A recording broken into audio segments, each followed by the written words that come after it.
நீங்கள் ரெகுலராக நெத்தியில் குங்குமம் வைக்கிற ஹேபிட் இருக்கிறவங்க அப்படின்னா இந்த டிப்பு உங்களுக்கு ரொம்பவே யூஸ்ஃபுல்லாக இருக்கும். நம்ம தினமும் நெத்தியில் குங்குமம் வச்சுட்டே இருக்கும்போது அந்த இடம் கருப்பாக வாய்ப்பு இருக்குது. இப்போல்லாம் கடையில் கிடைக்கிற குங்குமம் கலப்படமாக கெமிக்கல் கலந்த குங்குமமாக இருக்குது. அதனால் நிறைய பேருக்கு ஸ்கின் அலர்ஜி எல்லாம் கூட ஏற்படுது. இந்த குங்குமத்தை கடையில் வாங்காமல் வீட்டில் இருக்கக்கூடிய 3-4 இன்க்ரீடியண்ட்டை வச்சு சுத்தமாக வீட்டிலையே தயார் பண்ணிக்கலாம். ரொம்ப ரொம்ப ஈஸி. எப்படி பண்ணுறதுன்னு பார்க்கலாம். ஒரு மிக்ஸி ஜாரில் 1/4 கப் அளவு சுத்தமான கிழங்கு மஞ்சள் எடுத்திருக்கேன். வெத்தலைக்கெல்லாம் போடுற சுண்ணாம்பு இருக்கு இல்லையா, அது கொஞ்சமாக எடுத்துக்கோங்க. பத்தலைன்னா மறுபடியும் போட்டுக்கலாம்.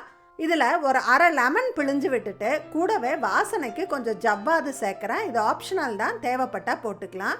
இப்போ இது எல்லாத்தையும் சேர்த்து மிக்சியில் பல்ஸ் பண்ணி எடுத்தால் போதும். அவ்வளோதான், நல்ல சுத்தமான வாசனையான குங்குமம் நம்ம வீட்டிலே ரெடி பண்ணிட்டோம். கெமிக்கல் குங்குமத்துக்கும் இதுக்கும் பார்த்தாவே அவ்வளோ டிஃப்ரென்ஸ் தெரியும்.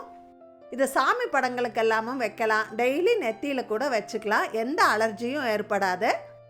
எப்போவுமே குங்குமம் வைக்கும்போது கொஞ்சமாக வேஸ்லின் எடுத்து ஃபஸ்ட்டு நெத்தியில் வச்சுட்டு அதுக்கு மேலே குங்குமம் வைங்க.